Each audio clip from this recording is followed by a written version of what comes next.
Hi అండి, నమస్తే. నేను మమత వేముగంటి. వెల్కమ్ టు స్పందన. ఈరోజు నేను చాలా ఈజీగా గోంగూర పచ్చడి ఎలా తయారు చేసుకోవాలో చూపిస్తాను.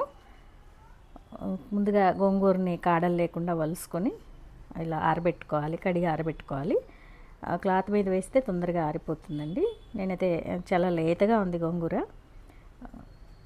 రొట్టె పచ్చడిలాగా అయితే లేతగా ఉంటే సరిపోతుంది. నిల్వ పచ్చడికి అయితే కొంచెం ముదురు ఉండాలండి. నాకైతే లేతది దొరికింది. ఈ లేత గోంగూర రోటి పచ్చడికి అలాగే గోంగూర పులుసుకి చాలా బాగుంటుంది.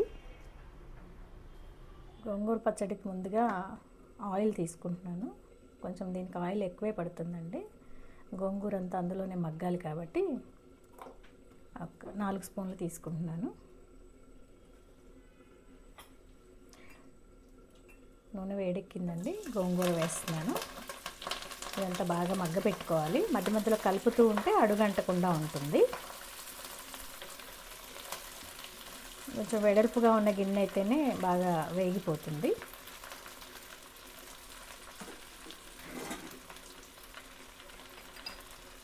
నాలుగు పచ్చిమిర్చి, 4 రెమ్మల వెల్లుల్లి, కొద్దిగా ధనియాలు. సో బాగా మగ్గనివ్వాలండి వీటన్నిటిని. కొద్దిగా పసుపు వేసుకుంటున్నాను. అలాగే గోంగూరలో పులుపు ఉంటుంది, కానీ నేను తెల్ల గోంగూర తీసుకున్నాను కాబట్టి కొంచెం పులుపు తక్కువ ఉంటుంది. కొద్దిగా చింతపండు, ఒక 4 రెమ్మలు అంతే. సో మొత్తం అంతా బాగా వేయించుకోవాలి. గోంగూరని అంటకుండా తొందరగా మగ్గాలి అంటే సాల్ట్ వేసేసుకోవాలి ముందుగానే.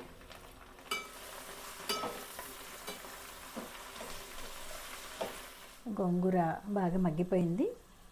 దీన్ని చల్లారనిచ్చి గ్రైండ్ చేసుకోవాలి. ఈ గోంగూర చల్లారేలోపు పోపు రెడీ చేసుకుందాం. పోపుకు ముందుగా ఒక 3 టేబుల్ స్పూన్స్ ఆయిల్ తీసుకున్నాను. ఇది పల్లి నూనె, గానుగ నూనె అండి. చట్నీకి గానుగ నూనె మంచి రుచినిస్తుంది. నూనె వేడైపోయింది. కొద్దిగా ఆవాలు,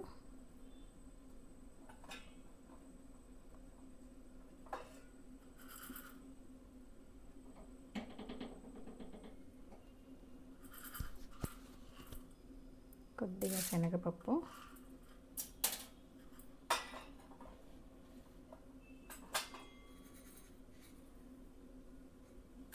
కొద్దిగా మినప్పప్పు,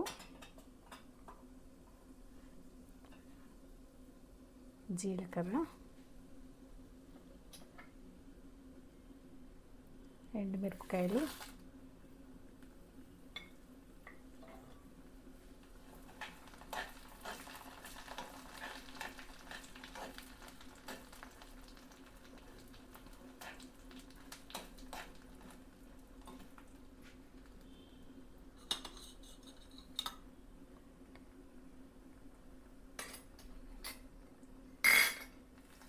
కొద్దిగా కరివేపాకు, అలాగే 4 దంచిన వెల్లుల్లి రెమ్మలు వేసుకోవాలి.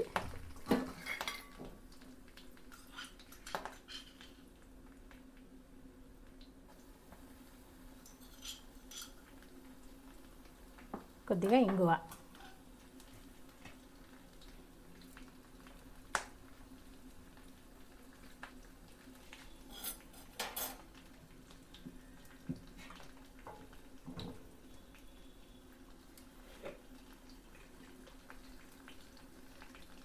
కొద్దిగా మెంతిపిండి. ఇంకా బాగా వేగనివ్వాలి పోపు. కొద్దిగా పసుపు వేసుకుంటున్నాను.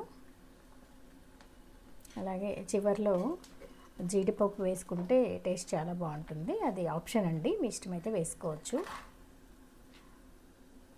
మన ఫుడ్ ఆర్డర్స్లో కానివ్వండి, ఫంక్షన్స్లో జీడిపప్పు వేస్తూ ఉంటారు.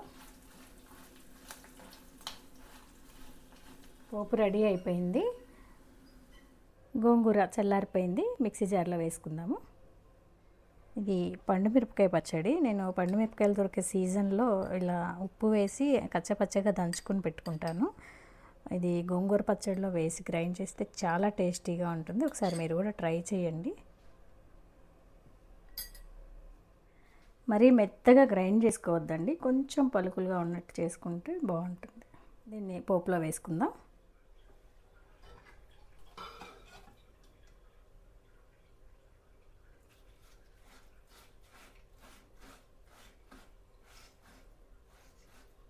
సో గోంగూర పచ్చడి రెడీ అయిపోయింది. ఇది బయట అయితే ఒక 1 వీక్ 10 డేస్ వరకు ఉంటుంది.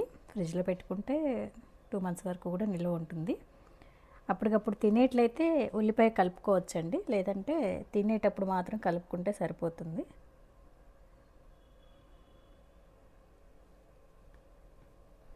మీకు ఈ వీడియో నచ్చినట్లయితే లైక్ చేయండి, షేర్ చేయండి, సబ్స్క్రైబ్ చేయండి. Thanks for watching. Thank you.